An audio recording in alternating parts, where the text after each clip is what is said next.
Namibia ni miongoni mwa nchi ambazo hazitaisahau Tanzania iliyotoa mchango wake hadi kuiwezesha nchi hiyo kupata uhuru wake kutoka katika utawala dhalimu wa kikoloni, hasa katika ubaguzi wa rangi mnamo mwaka 1990.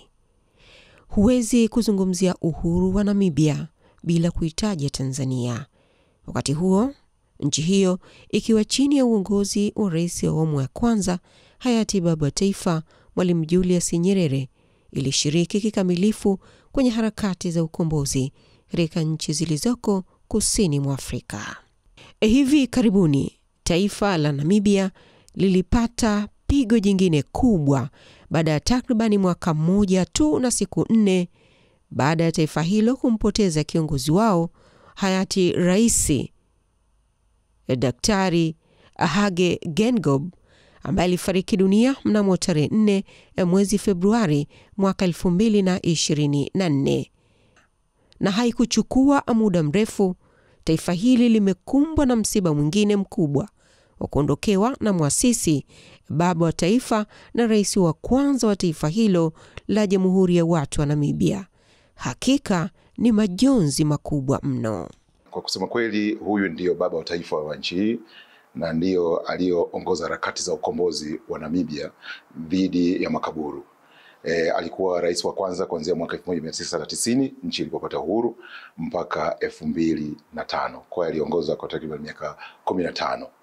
Huyu kwa kifo chake wa Namibia kwa kusema kweli wameguswa sana, wako kwenye huzuni kubwa kwa sababu ndio alikuwa nguzo na ndio alikuwa baba wa taifa hili. Chochote ambapo taifa lilipokuwa linakwenda kwenye misukosuko au kwa jambo lolote leo, walikuwa wanamkimbilia kwake kwa ushauri na maelekezo, na alisimama kidete mpaka umauti wake ulivomkuta. Kwa hiyo kwa kusema kweli wananchi wa Namibia wako kwenye huzuni kubwa sana. Kiongozi huyu si mwingine ni Daktari Samuel Safishuna Nujoma, kiongozi mpigania uhuru aliyesimama kidete mbele ya Afrika Kusini katika kupigania ukombozi wa nchi yake Namibia. Kama kiongozi walilokuwa vuguvugu la kupigania uhuru lililofahamika kama chama cha SWAPO, Nujoma aliwaunganisha wa Namibia na kuifanya jumuiya ya kimataifa kutambua mapambano dhidi ya kukaliwa kwa mabavu na Afrika Kusini na utawala ubaguzi wa rangi nchini Afrika Kusini.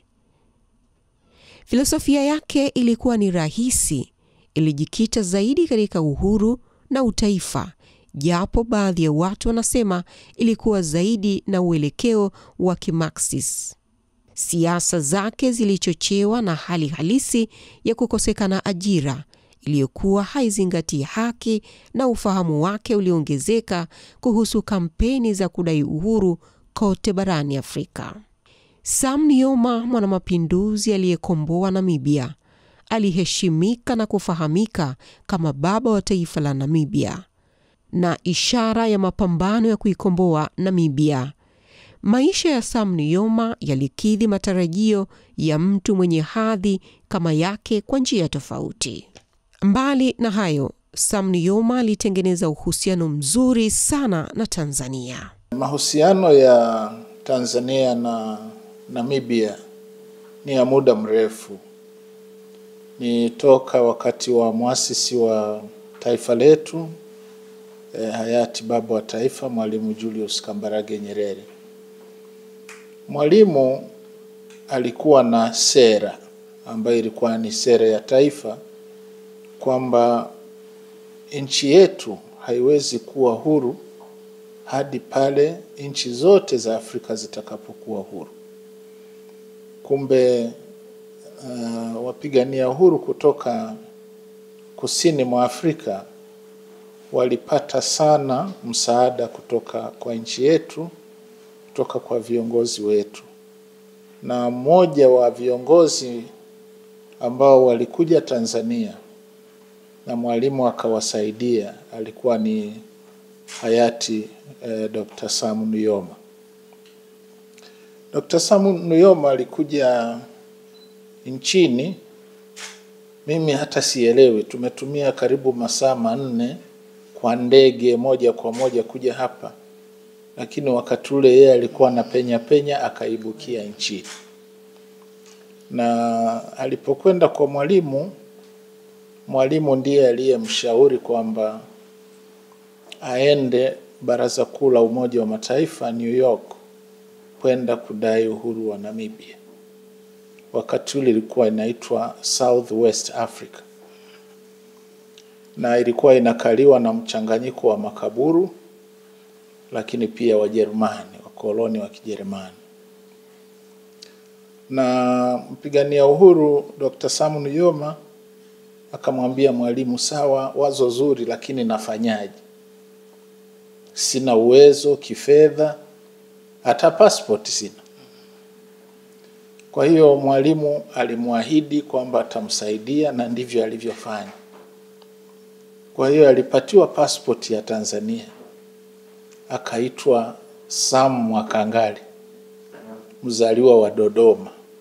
Hiyo passport yake ilisomeka hivi, na alimsaidia basi kifedha na misaada mingine hadi kwenda Umoja wa Mataifa kudai uhuru wa nchi.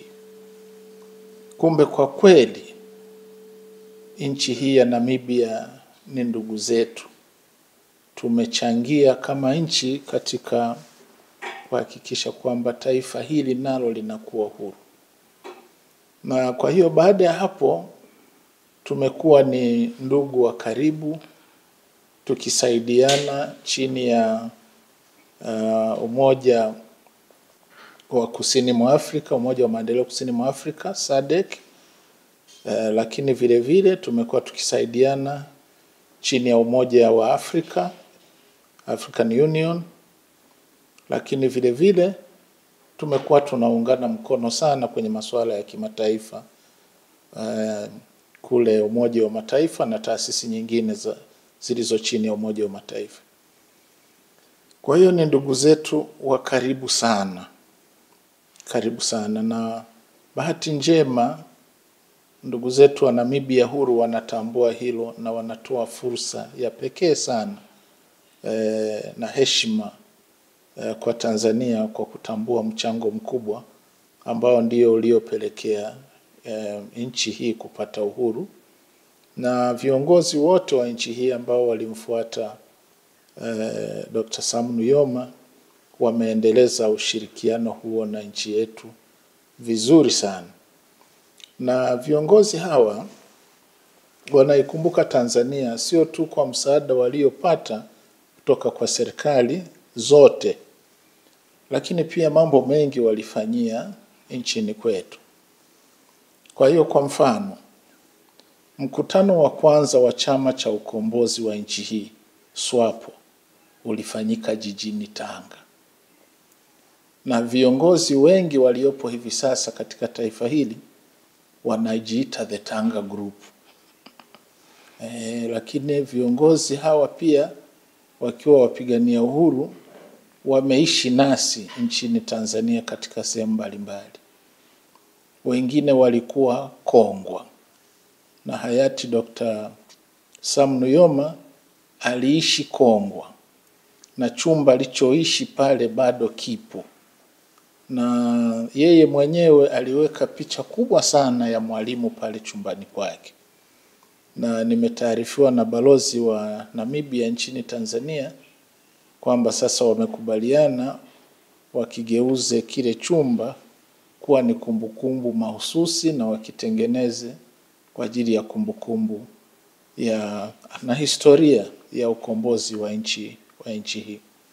Baadhi wa Tanzania wanaoishi nchini Namibia kwa zaidi ya miaka 30 sasa wanaifahamu vyema Namibia, na pengine wamekuwa na mahusiano ya karibu na kiongozi huyu. Mimi kila nilipokuwa nakaa naye, kama ni ofisini au kama nyumbani kwake au shambani, alichokuwa ananisisitizia mimi ni kusema kwamba, ndugu yangu, tulikuwa tunaongea Kiswahili. Ndugu yangu, mimi namshukuru Mwalimu Julius Nyerere mpaka leo na sitamsahau. Alinifundisha jinsi ya kuongoza nchi, jinsi ya kuendeleza watu wa nchi yangu.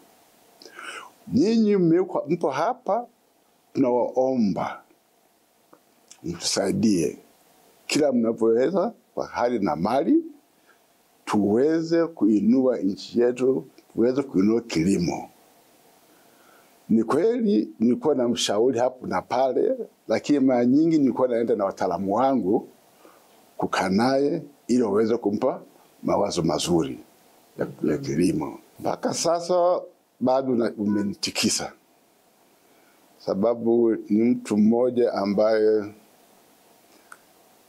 unaweza ukaa ofisini au nyumbani, ikiwa Jumapili au siku ya kazi ofisini, anapiga simu. Of course ilikuwa ni wafanyakazi askari wake security, wanapiga simu, wanaambia, "Ndugu profesa, ngoja kidogo, founding president ataongea na wewe." Akishika simu, "Ndugu profesa, habari gani? Hujambo?" Tunaongea, kazi inaendeleaje? Sasa mimi hapa ni tofauti. Moyoni kwangu ilikuwa kama mimi ni mtoto wake. Mimi na watoto wangu tumeenda nyumbani kwake mara nyingi sana na vijana wangu. Tulikuja hapa na watoto wakiwa wadogo sana. Sasa wote wamekuwa wakiwa hapa. Na wote wamefika nyumbani kwake. Wala sio hapa au Coast, ambapo na nyumba yake nyingine Henderson Bay na Walvis Bay. Imetuuma au imeniuma sana mimi, kama mtu ambaye nilikuwa naye karibu sana. Kwa kweli kila Namibia analia kwa uchungu mkali, kwa sababu Daktari Nujoma alikuwa anajali watu wote bila kujali kabila, kujali rangi. Alikuwa anahimiza amani na utulivu, sifa zile zile ambazo Mwalimu Kambarage Nyerere alikuwa anahimiza. Jengeni upendo, amani na utulivu kwenye nchi hii, ndipo mtaendelea. Ni muhimu sana. Ndio maana popote jeneza lake lilipoenda, kulikuwa na umati wa watu meji. Hatuwezi kutegemea watu wa nje watusaidie kujenga nchi yetu.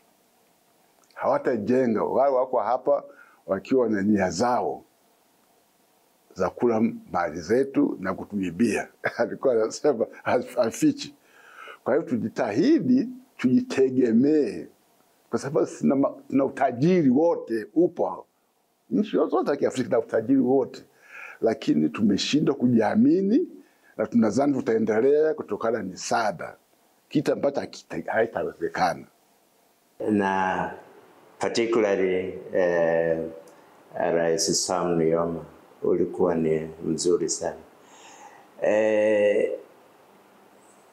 Alikuwa inatokea tu sasa nataka kuwaona Watanzania, basi tunawaambia wale wanaokuwa Windhoek wangapi watapenda kuja, alafu tunaenda tunakaa naye. Yeye alikuwa ni mtu hapendi makuu. Tunakaa tunaongea, sasa tunapoongea hivi, Kiswahili alikuwa ameanza kusahau, lakini bado alikuwa anaongea Kiswahili. Kwa hiyo hata wakati mnaongea, yani mnakuwa very relaxed, hamna wala cha kusema kwamba huyu ndio rais au nini. Hivyo baada ya kustaafu alituita, Watanzania njoni tuzungumze kidogo na tujikumbushe mambo ya Tanzania na anakuwa very free. Hata wasaidizi wanakaa huko mbali. Kwa hiyo huyo ndio Sam Nujoma, hana makuu, mtu wa kawaida kabisa. Kwa kweli tulimpenda. Mimi kitu ambacho nachokikumbuka ni ule upole wake, na mtu ambaye hana makuu. Kwa mfano nimezungumzia hiyo, alikuwa na Twitter. Yaani tunakaa tunazungumza sawa na wala hujisikii kwamba huyu ndio rais, sijui wanani, yuko very humble. Hiyo mimi mpaka kesho hiyo nitamsifia. Serikali ya Jamhuri ya Watu wa Namibia imemheshimisha sana kiongozi huyu tangu ilipotangaza kifo chake mnamo tarehe 8 ya mwezi wa pili mwaka 2025. Kuanzia tarehe hiyo hadi 19 ya mwezi wa pili, shughuli za maombolezo ziliendelea kufanyika nyumbani kwake jijini Windhoek, ikiwa ni ibada na maombolezo ya kumwombea kiongozi huyu hayati Sam Nujoma. Kwa utaratibu wa serikali ya Namibia, anapofariki kiongozi wa kitaifa kama huyu, hutoa siku 21 za maombolezo. Na kuanzia tarehe 20 ya mwezi wa pili 2025, shughuli mbalimbali za serikali ya Namibia ilitoa fursa ya kusafirisha mwili wa kiongozi huyu kuelekea maeneo tofauti ya nchi, ili kutoa fursa kwa wananchi mbalimbali kutoa heshima zao za mwisho kwa kiongozi huyu. Nchi ya Namibia ina mikoa 14 na mwili wa hayati Dr. Sam Nujoma ulipitishwa katika mikoa 7 ambayo ni mikoa ya kimkakati kijiografia, ili kutoa fursa na heshima zao za mwisho kwa mwili wa hayati Dr. Sam Nujoma. Baada ya hapo, mwili wa hayati baba wa taifa Dr. Sam Nujoma ulirejeshwa katika jiji la Windhoek nchini Namibia mapema ya asubuhi ya tarehe 27 mwezi wa pili mwaka 2025, ambapo moja ya shughuli kubwa ilikuwa ni chama cha SWAPO kufanya shughuli ya kihistoria, na walizindua sanamu yake kwenye makao makuu ya ofisi za chama hicho kama heshima kwake na njia ya kumuenzi muasisi wa chama hicho kilichoasisiwa mnamo mwaka 1960 na ofisi yake ya kwanza kuwa Tanzania jijini Dar es Salaam, lakini pia kutoa heshima zao za mwisho kwa chama. Baada ya hapo, mwili ulipelekwa kwenye viwanja vya bunge la Namibia ambapo ulipumzishwa, na tarehe 28 mwezi wa pili 2025 ilikuwa ni siku nyingine muhimu ambapo ibada maalumu ya maombolezo ya kitaifa ambayo ilifanyika katika uwanja wa uhuru wa taifa hili. Ikumbukwe tu ya kwamba uwanja huu mnamo mwaka 1990 ndipo mahali ambapo rais wa kwanza wa nchi hii ya Namibia hayati Daktari Sam Nujoma aliapishwa katika uwanja huu, wakati nchi hii ikikabidhiwa uhuru wake rasmi na Frederick de Klerk, mtawala wa kikoloni ambaye pia alikuwa ni mwanasiasa na rais wa Afrika Kusini kuanzia mwaka 1989 mpaka mwaka 1994, ambaye alileta mageuzi. Na siku hii kwa mara nyingine tena, ikiwa pia ni shughuli ya kitaifa inayomhusu yeye, mwili wake ukafikishwa tena katika uwanja huu kwa ajili ya wananchi kufanya maombolezo ya kitaifa kabla ya mazishi yake. Viongozi mbalimbali kutoka nchi jirani na marafiki, akiwemo makamu wa rais wa Jamhuri ya Muungano wa Tanzania Dr. Philip Mpango, ambaye alimwakilisha rais wa Jamhuri ya Muungano wa Tanzania Dr. Samia Suluhu Hassan. The arrival of the Vice President of the United Republic of Tanzania, His Excellency Dr. Philip Isdor Mpango. Wananchi pia walijitokeza kwa wingi sana kwa ajili ya kusherehekea maisha ya kiongozi huyu, lakini pia ikiwa ni kutoa heshima za mwisho kwake. nyimbo nyingi za uzalendo ziliimbwa sana hapa, ikiwa ni kukumbuka harakati za ukombozi za taifa hili zilizoongozwa na hayati Dr. Sam Nujoma.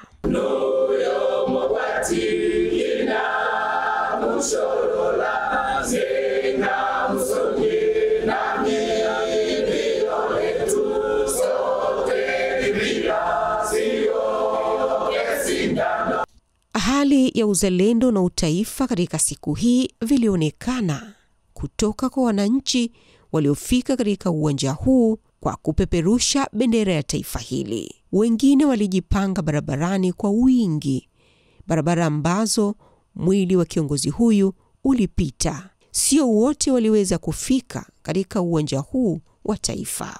Nchi ya Namibia inao utaratibu wa kuzika viongozi wa kitaifa katika eneo hili linalojulikana kama Heroes Acre, yani eneo la mashujaa ambalo limetengwa maalum kabisa kwa shughuli hiyo. Eneo hili lipo kiasi cha takriban kilomita 10 kutoka katikati ya jiji la Windhoek. Eneo hili maalum na muhimu liliasisiwa na baba wa taifa hili, hayati Dr. Sam Nujoma mwenyewe. Baada ya kutembelea eneo la aina hiyo, yani eneo la mashujaa, wakati wa mkutano wa Umoja wa Afrika uliofanyika jijini Harare, Zimbabwe mwaka 1997, na aliamini kuwa eneo hili litasaidia katika kuimarisha na kujenga utaifa, umoja na uzalendo kwa Wanamibia, lakini pia kwa lengo la kutambua na kuenzi mchango wa mashujaa wa taifa hili la Namibia. Eneo hili la mashujaa lilijengwa mnamo mwaka 2002 kwa lengo la kutambua na kuenzi mchango wa mashujaa wa taifa hili, ikiwa ni wake kwa waume waliojitoa na kuchangia pakubwa katika harakati za kuikomboa Namibia na hatimaye kupata uhuru wake. Eneo hili kwa ujumla wake limejengwa kwa ustadi mkubwa, ambapo upo uwanja wa gwaride, eneo la jukwaa la kukaa watu mashuhuri. Eneo hili linaweza kubeba watu wapatao 5,000 kwa wakati mmoja.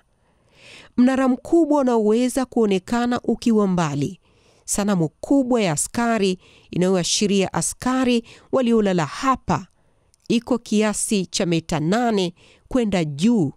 Ilizinduliwa mwaka 2002 na ina makaburi yapatayo 174.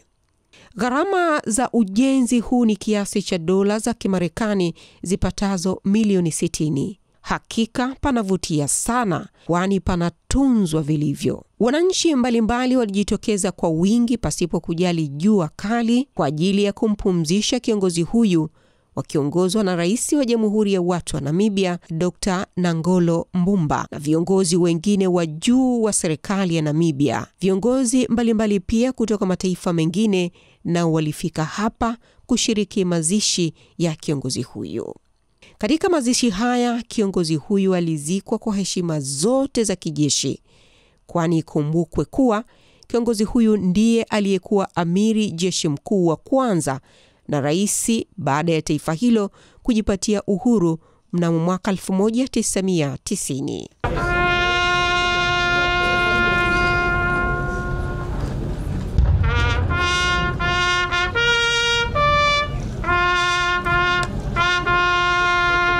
Maziko ya kiongozi huyu yalihudhuriwa na viongozi kutoka mataifa mbalimbali ya nchi za Afrika kama vile Tanzania, ambapo katibu mkuu wa Chama cha Mapinduzi CCM Dr. Emmanuel Nchimbi aliwakilisha chama hicho katika mazishi hayo.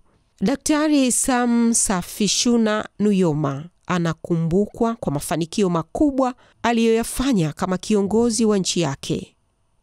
Alipoondoka madarakani mwaka 2005 na baadaye kuwa rais wa SWAPO mwaka 2007 na kuhudumu kama kiongozi wa chama hicho kwa miaka 47, na alikabidhi madaraka kwa mrithi wake Hifikepunye Pohamba. Hata baada ya kuondoka madarakani, Nujoma bado alikuwa na ushawishi mkubwa kwa maamuzi ya chama na serikali. Hata hivyo, mafanikio yake akiwa madarakani yalikuwa wazi, wananchi wengi wa Namibia wakimsifu kwa kuongoza nchi hiyo na kujikita kwenye utawala wa kidemokrasia. Sera ya umoja wa kitaifa ilishawishi wazungu nchini humo kusalia, na bado wanaendelea kutoa mchango mkubwa katika kilimo na sekta nyingine za uchumi. Uwezo wa Nujoma wa kuunganisha taifa la watu milioni 3 kutoka jamii 10 tofauti ulimfanya kupendwa na wengi. Mheshimiwa Dr. Sam Nujoma amefanya mambo mengi. Alijitolea bila kujibakiza kabisa kwa ajili ya kuhakikisha wananchi wa Namibia wanakuwa huru, wanajitawala, wanaendeleza nchi yao. Sasa sio tu hivyo, baada ya pale, hata baada ya Namibia kuwa huru, aliendelea kuwa mshiriki mzuri sana wa kuhakikisha kwamba nchi nyingine zote basi nazo zinakuwa huru, lakini vile vile zinajenga umoja wa Afrika. Lakini sio tu hivyo, nchini kwake hapa amefanya makubwa sana kuwaweka watu pamoja. Kwa hiyo mimi ujumbe wangu kwa Wanamibia ni kuiga majitoleo ya kiongozi huyu kwa ajili ya faida ya nchi na vizazi vijavyo.